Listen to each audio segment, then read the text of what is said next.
to force one. And a deep three-quarter ball.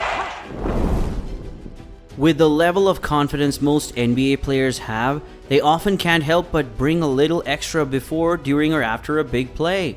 Jeremy Evans only appeared in 250 games, mostly with the Utah Jazz. He was 261st among all NBA players to win over replacement player during his career, 2010 to 2018. His biggest claim to fame is probably winning a 2012 slam dunk contest that may or may not be lost to history, but he still made this list for a number of reasons. First off, he has a volleyball swat, wherein he takes off a good 2 or 3 feet away from a jump shooter. He's expecting one. Embiid the fall away, and he got the bounce. Then he doesn't just collect the ball and pass to the guard for the break. He brings it up himself and dunks all over the same player, Ronnie Turiaf, as he just denied the other end. It may be unfair to other candidates to give Larry Nance Jr. a few extra imaginary points for going with the Statue of Liberty dunk. Honestly, it's kind of the way the ex-Los Angeles Laker always dunks. But seeing it deployed through contact and against a 7-footer who's always been a solid rim protector, Brook Lopez is just the amount of extra style needed to crack the top 15. Nance gets more bonus points for the facial expression afterward. Ends up in the hands of Graham. Jackson Hayes. And this play has the fun little levitation illusion that often happens when a dunker is stalled in mid-air by contact with a defender. No one will ever convince me that the then New York Knicks guard Pablo Prigioni was ever trying to throw an alley-oop pass on this play. He turns the corner after the ball screen and throws a one-hander that's closer to a dart than a lob. It was maybe 5 feet off the ground when J.R. Smith caught it, but that didn't stop Swish from taking off because catching the pass and turning it into an impromptu reverse alley-oop. Sure, he could have just caught the ball and laid it in, or even finished with a more traditional dunk. Instead, he pretty much created an alley-oop out of nothing and went reverse for good measure.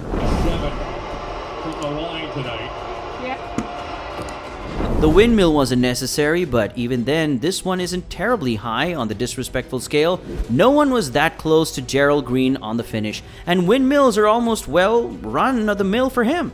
The then New Jersey net took off from outside the restricted area, windmilled the pass, and had his chin around the rim at one point. Deshaun Stevenson's reaction says it all. The 2012-2013 playoffs served as Paul George's arrival. He averaged 10 points over his first 2 seasons with the Indiana Pacers, then jumped to 17.4 and made the All-Star team in 2012-2013, but he first looked like a star that postseason.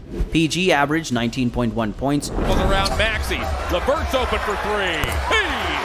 On the way to an Eastern Conference Finals matchup with LeBron James' Miami Heat. And he punctuated the playoff performance with this monster jam during Game 2 of that season. It gave him 2 of his 22 points during the Pacers win in Miami.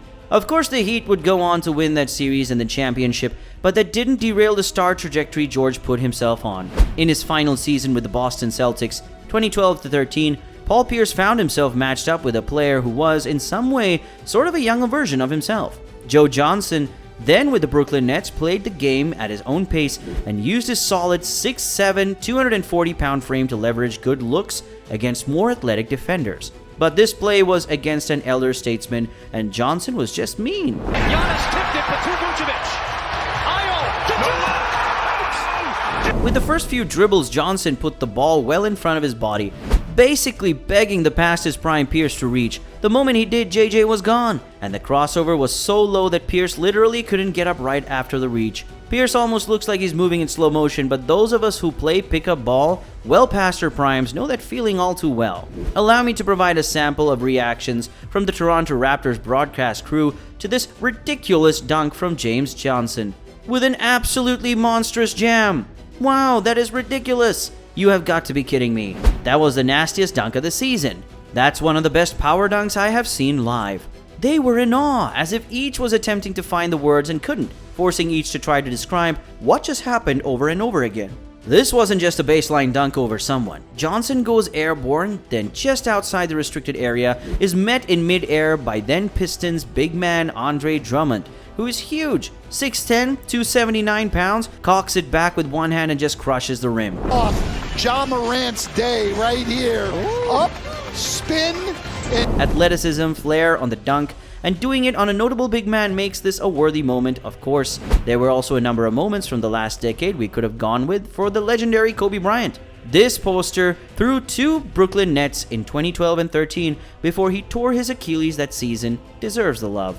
The Lakers' great was nearing the end of his age 34 campaign. Players that age with the kind of mileage Bryant had on his legs aren't supposed to be able to do this. After he burns Gerald Wallace, a decent defender with a slight hesitation on the perimeter, Kobe goes airborne from outside the restricted area even though Wallace is still on his hip, and Chris Humphries rotates over in time to help. Neither could deny Kobe. He didn't just dunk on them, he somehow threw it down through them. Some might try to discredit this James Harden play by saying he gave a little bit of an off-arm shove to the Clippers' Wesley Johnson mid-crossover. That's fine. It's everything else that happens after the dribble that pushed the moment into the top 5. After giving Johnson the jelly legs, the Rocket star stares at the downed defender, spins the ball and then drills a 3. And as if all that weren't enough, Harden lets anyone who'll listen know about the play as he runs down the court. While I'm asking questions, how is this the only inclusion for Blake Griffin?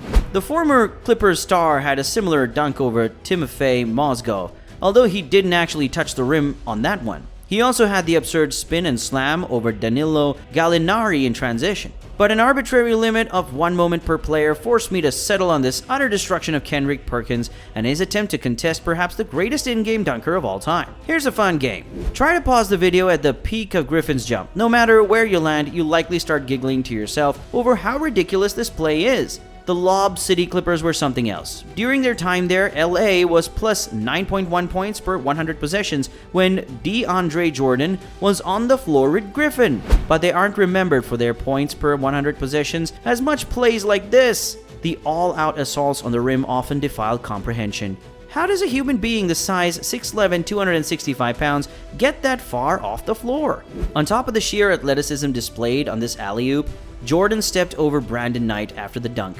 Then he gave the stink face that instantly became a mainstay in NBA memory. And finally, he hit the free throw to complete the 3-point play in a season in which he shot 38.6% from the line.